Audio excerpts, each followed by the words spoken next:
Good morning, everyone. Well, this is the last week of lectures and team presentations and so on. After this lecture, the seventh one, we're basically done with it, the contents.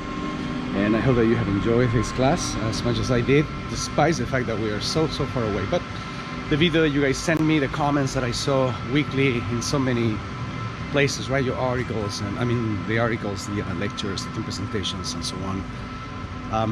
I never felt really too disconnected from you guys, so I appreciate that. Thank you.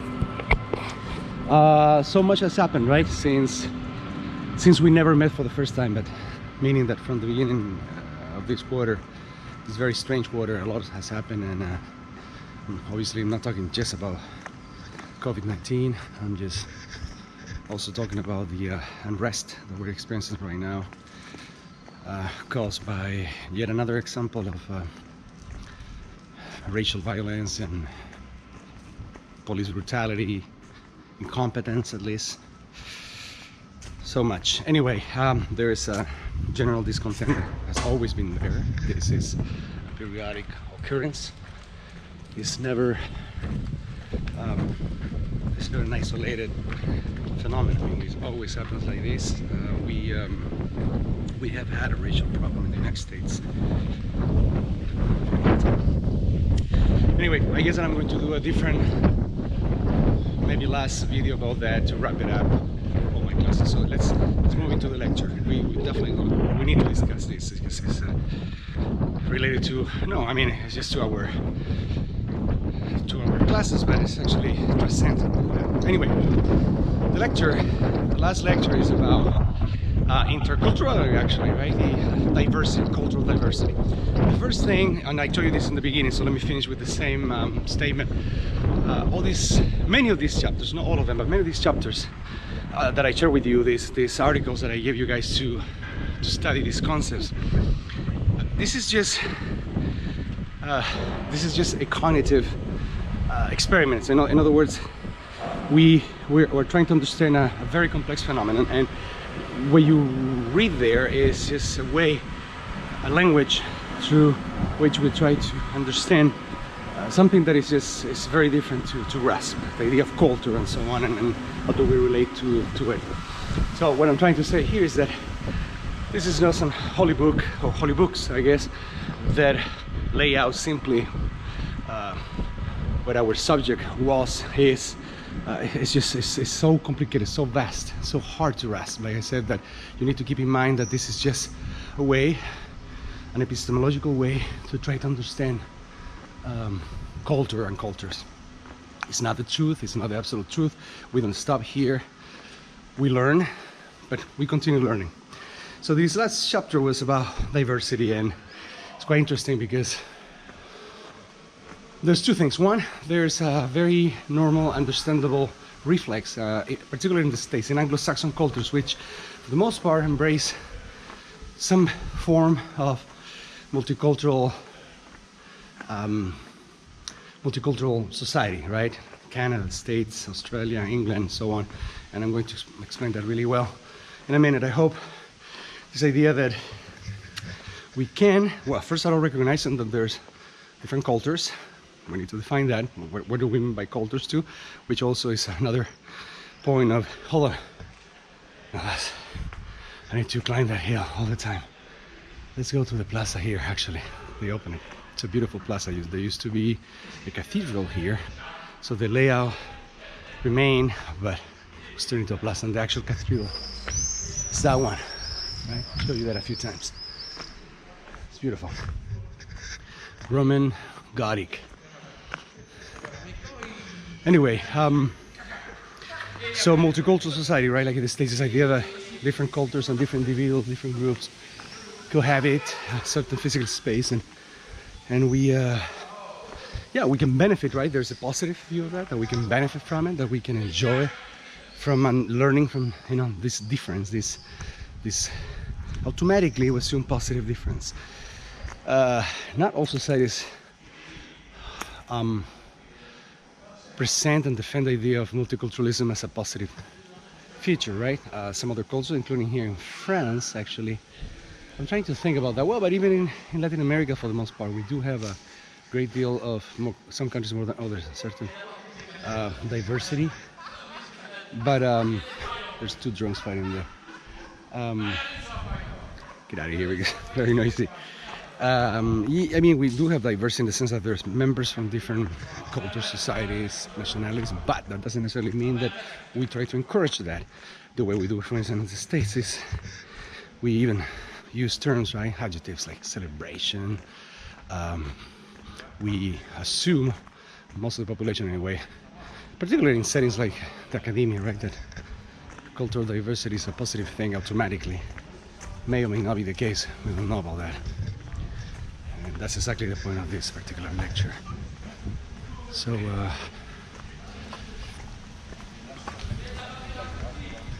the thing is multiculturalism is a political project, meaning that we, well, it's a political project that is born out of certain demographic realities. Immigration being one of them, an important one, right? You have different individuals from different societies again moving into a place.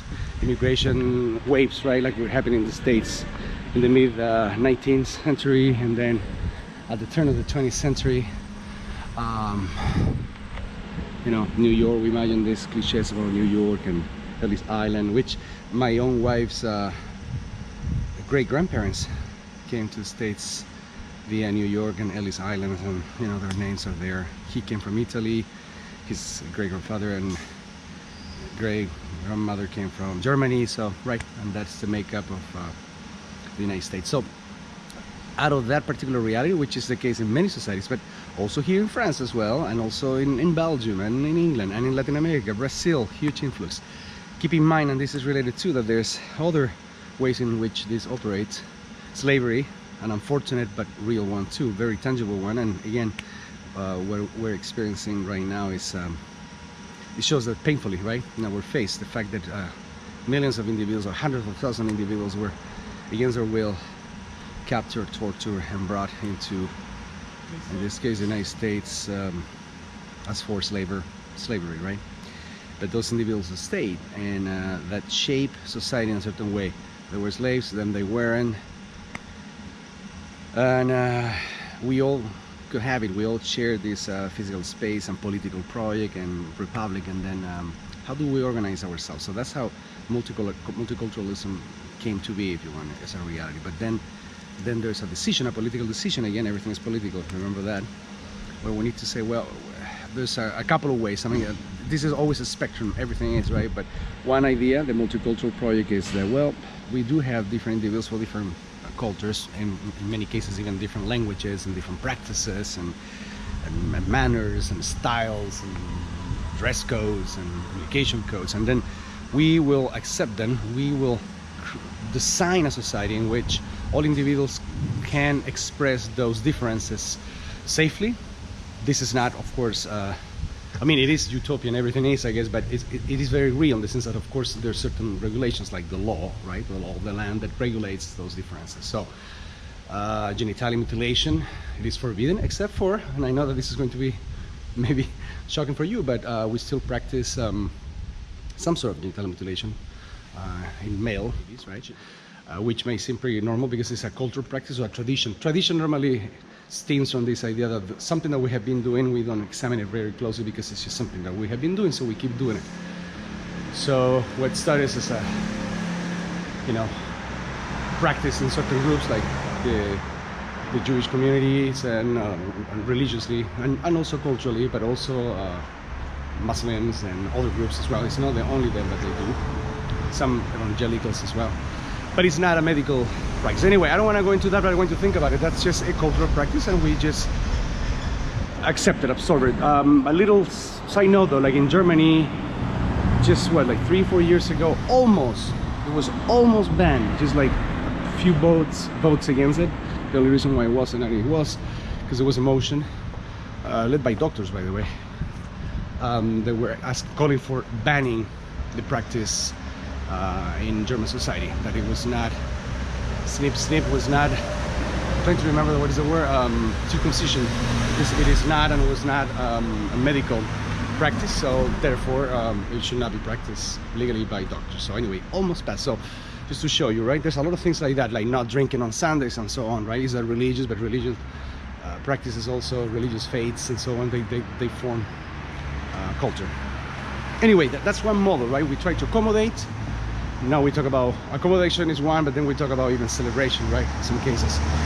But that's not the only one, and it wasn't only the only one or even the most prevalent or even the politically correct. The most common one was actually assimilation. And if you remember in previous papers, so if you have taken another one of my classes, identity and difference, we visited some documents and intellectuals, among them Dr. West and Cornel West, and he talks about this, how there's like a historical path that we have followed and move into changes, right, in the way we perceive multiculturalism, individuals and so on. So the other one is actually rather assimilation, which is actually what they still practice right here in France for the most part.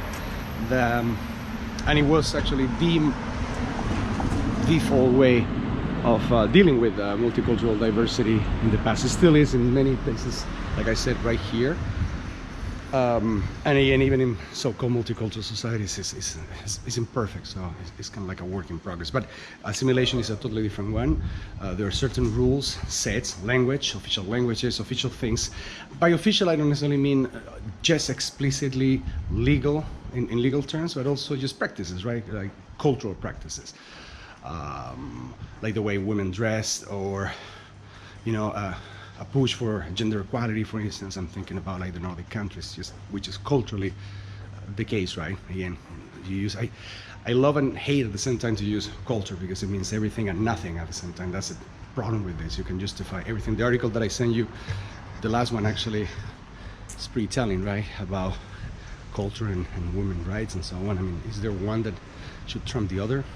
We'll talk about it later, but the assimilation just requires for individuals who come from different places, everybody's welcome, and the law should be the same for everyone, but the individuals, in some cases explicitly, actually, by signing a document, which is by the way what we do too when you become American, you become English, whatever, you do sign literally a paper, and there's an oath and so on, where you express openly and freely your acquisition of that citizenship, but also what it represents. And in that sense means also certain cultural practices and so on. But obviously, like I said, it's not just black and white. It's rather a rainbow, and it goes in different shades of gray. So for instance, here in France, it's interesting because right on time, right there behind me, is La Préfecture, which is the building that represents the central power of Paris in the Republic, right? So France, in that sense, a very politically centralized republic. But anyway, unlike the States, for instance, which, just to put into a context, there is one Ministry of Education, right, which dictates like teaching the same thing at the same time, the same day, really, in everywhere, and in the Republic, and that includes the islands and possessions and even some sort of colonies. They don't have colonies in France, but they do have territories, right, like Guyana in South America, around Africa, La Réunion, and so on. They all learn exactly the same curriculum, which is the opposite of what we do in the States, where we have this diversity of based on religious beliefs, geographic location. If you're in Texas, you don't have the same curriculum that if you live in New York or Washington and so on. In the case of France, actually, it's quite, I don't want to say extreme, but it's very definitive. You need to learn the language, the official language, and there are certain practices that need to be accepted by you regardless of your appartenance to a religious group or ethnic group. Now, I know that this, for my American students, always sounds very oppressive and non-progressive, anti-progressive, regressive. I don't know what to say. I want you to think, okay, I don't want you to necessarily forget that and that kind of like need for organizing this in better and worse, right, in a sort of like values scale, but it's more complicated, it's more nuanced than that, because as I mentioned before, that and this is well, think about this. Actually, what's happening right now. Is there racism all over the world? Yes, I've been in many places and live even in different continents, and yes, absolutely. But the way that racism, discrimination expressed is very different, and police violence is very different. And the States, unfortunately, has a huge problem with that. So even though we have a multicultural project to some extent and lots of freedoms and liberties, and so what, right? I mean, I'm not saying that anybody else is better, but definitely we're not better than anybody else. I don't know if that makes sense. It's complicated, it's nuanced, always. In certain places, like I was saying, this assimilation project is that you basically individuals move in, and then it's not that you need to change, you know, the color of your skin or sacrifice everything. You can still practice, like for instance here, you can practice any religion you want. There's a lot of mosques. Islam is the second largest religion after, actually the largest religion in France is non-believers, really.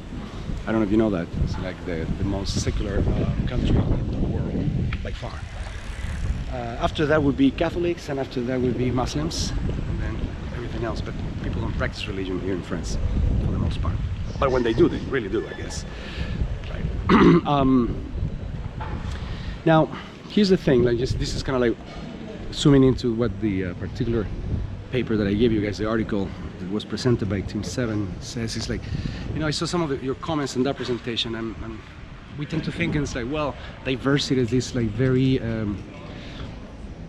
ethereal thing where just individuals share, I don't know, beautiful things, but that's an oversimplification, and in many ways it's really more like a folkloric, naive view of this. So, you know, Mexicans share their food, Chinese whatever their language, and then I don't know, and sure, I mean, that sounds very kumbaya, but diversity, cultural diversity is everything, anything but kumbaya. It's extremely difficult, it's hard, creates a lot of tension. It's very expensive right now too. And even before we go there, there's one precision that we need to make. So in the States and in other Anglo-Saxon countries, actually, there's this it's actually conversion. There's these two terms. We tend to think about culture in terms of ethnicity too. What I'm trying to say is this: so when you're a third generation immigrant, or even second, third, fourth generation immigrant, I mean, and you just keep certain features that are like visible, like the color of your skin, right? You're darker, or you're of some Asian descent, and you know, I don't know, you look Asian, I guess. That's one thing, but culturally, meaning the software, right? To some other theories, the software of culture, like meaning like your practices, your beliefs, your things. I mean, you're American, right? You're American meaning that you like hamburger, football, soccer. I mean, it's kind of like when I have some of my friends celebrating what is it, St. Patrick's Day, but they've never been in Ireland. They don't know about the struggle and the troubles that started in Ireland. Well, they've been there for 300 years between Catholics and Protestants. I mean, really, what does it mean? Drinking beer doesn't make you Irish. Drinking tacos doesn't make you Mexican. So what does then? Speaking the language? Some may argue. Being born in the land? Some may argue.